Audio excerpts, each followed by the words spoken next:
Welcome to the 19th episode of Let's Conquer Books.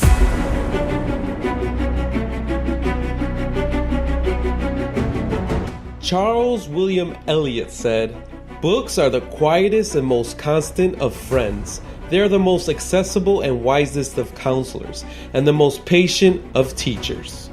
In this episode, I talk about how the book, The One Thing, helps you read with more focus.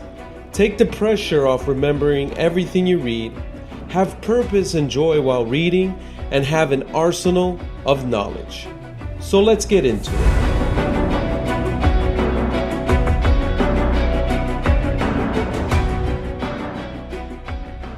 I'm Alexander, the Great Reader, and this is a podcast where we read, study lessons, and build our inner power because we know the next level we are going to reach doesn't tolerate cowards.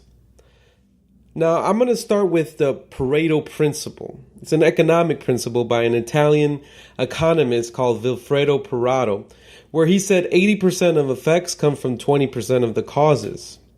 To give you an example, I'm going to use sales. So there's this company that has a product line or a service, many services, but 80% of their sales come from 20% of a service or product that they offer. You can even, in that same organization, you can look at the sales team and you say 20% of the salesmen in this team create 80% of the sales. You can even say the region. You say, let's analyze regions. And you say 80% of our sales come from 20% of these regions. And you can keep going deeper and deeper. And it applies to many, many aspects of life that you can apply this Pareto principle. So Gary Keller, the author of The One Thing, he owns Keller Williams Realty, the real estate firm. He took the Pareto principle and went deeper, and this helped him build the biggest or one of the biggest real estate franchises in the world. You've probably seen their franchises around your neighborhood. So he just kept digging into that 20% because he was like, wow, 20% of what I do creates 80% of my results. So he went deeper until he got to the one thing that was helping him. To give you an example, say there's 100 things he does during the month to make his business successful, but 20 of those things are creating 80% of his results. So he goes, okay, let's look at the 20% of the 20 things. So now he's down to 4 things that create almost 80% of the results. Now, out of those 4 things, he analyzes them and he says, out of those 4 things, there's one thing that creates 80% of his results. And now he's down to the one thing. And he takes this one thing and it's the most important thing that he concentrates on. So this is important because this applies to books. I want you to think about this whole concept while you're reading. So the first strategy would be, okay, this is why you're going to just concentrate on one thing in each book. You're not going to be like, I have to remember this whole book or apply this whole book, take massive amounts of notes. No, this is the strategy. Strategy number 1, when you're just concentrating on one thing that you're going to take from this book, one thing you're going to apply, one thing you're going to remember, one thing you're going to hold on forever. The first strategy, it helps you to be more focused when you're reading. So while you're reading, you're just looking to take away one thing from the book. So while you're reading, you're just looking for a pattern in the message of the book. Like, okay, I see this one thing keeps coming up. I think this is what is the one thing I'm going to remember or apply. It helps you to be aware what your mind keeps telling you while you're reading. So you're reading this book and something is just pulling at you. Something keeps speaking to you and it's like, this is the one thing that I'm going to remember. And to give you an example, I just read a book that's almost 600 pages called Enlightenment Now by Steven Pinker. And he goes over so many reasons why we live in the best time ever to live. So that was my one thing. This whole book just reinforced the message that we live in the best time to be alive. That's my one thing I took from that book.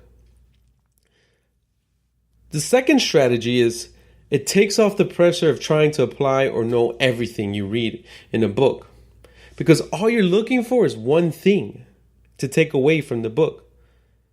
So you don't need to stop to take notes or underline certain things, which is a good practice. But for me, I just like keep reading and reading and reading.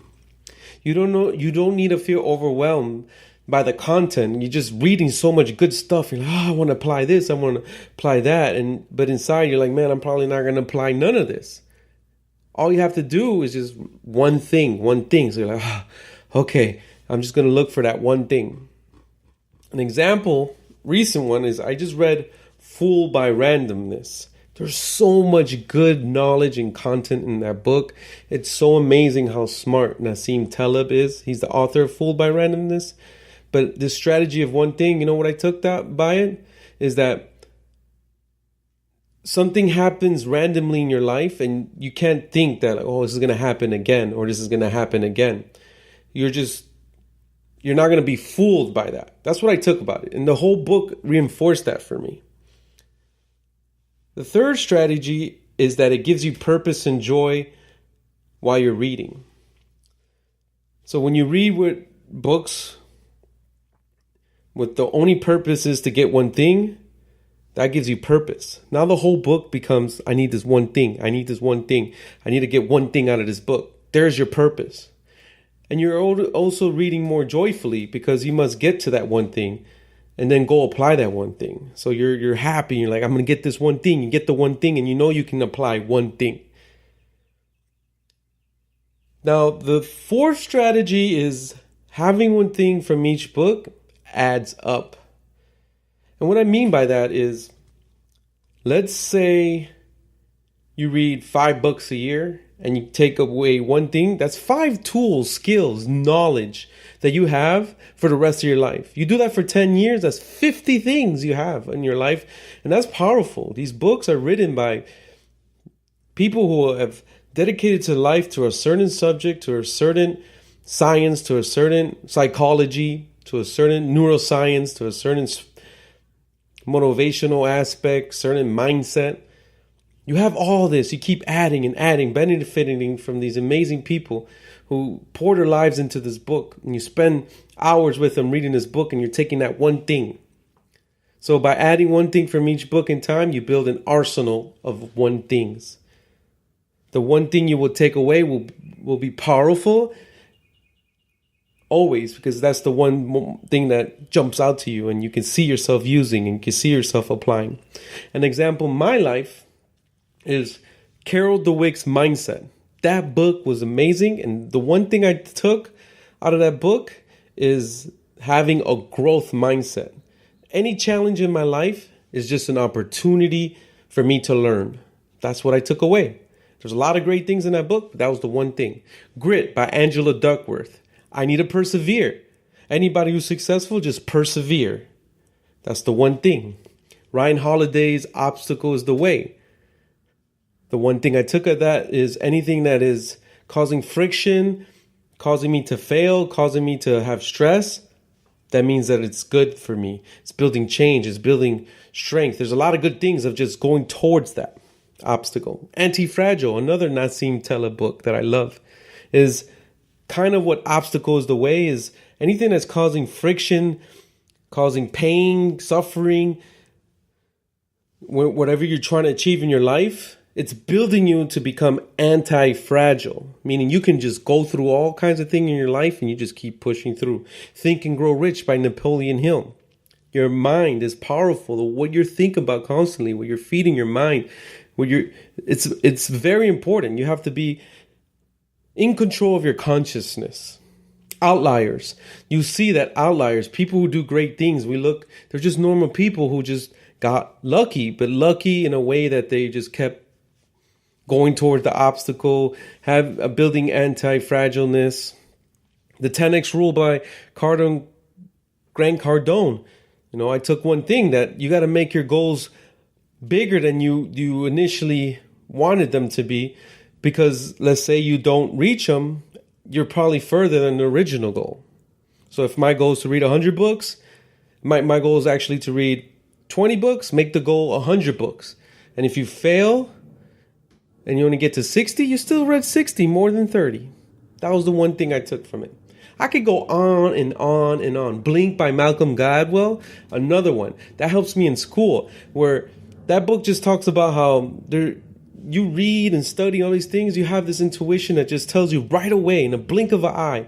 And you should always listen to that intuition. So when I take tests at school, whatever I write down, I stick with it and keep going. I get good results. So that's it. Just get the one thing out of each book you read, and I promise you your life will transform. And the compound effect of that, which is another book, and the one thing I took from that book, is going to be amazing in your life. Now, my reading challenge is 100 books this year. I'm at 59 books, which is great. I think I'm going to read more than I plan to, but that leaves room for me to reading bigger books. I'm reading a 1,000-page book right now. So it leaves room for that because I'm in a good pace. Let's connect on Twitter, Instagram, Facebook. All the links are on the description. Please subscribe. Let's be friends. Let's communicate. Let's build each other. And that's about it. Catch you on the next one.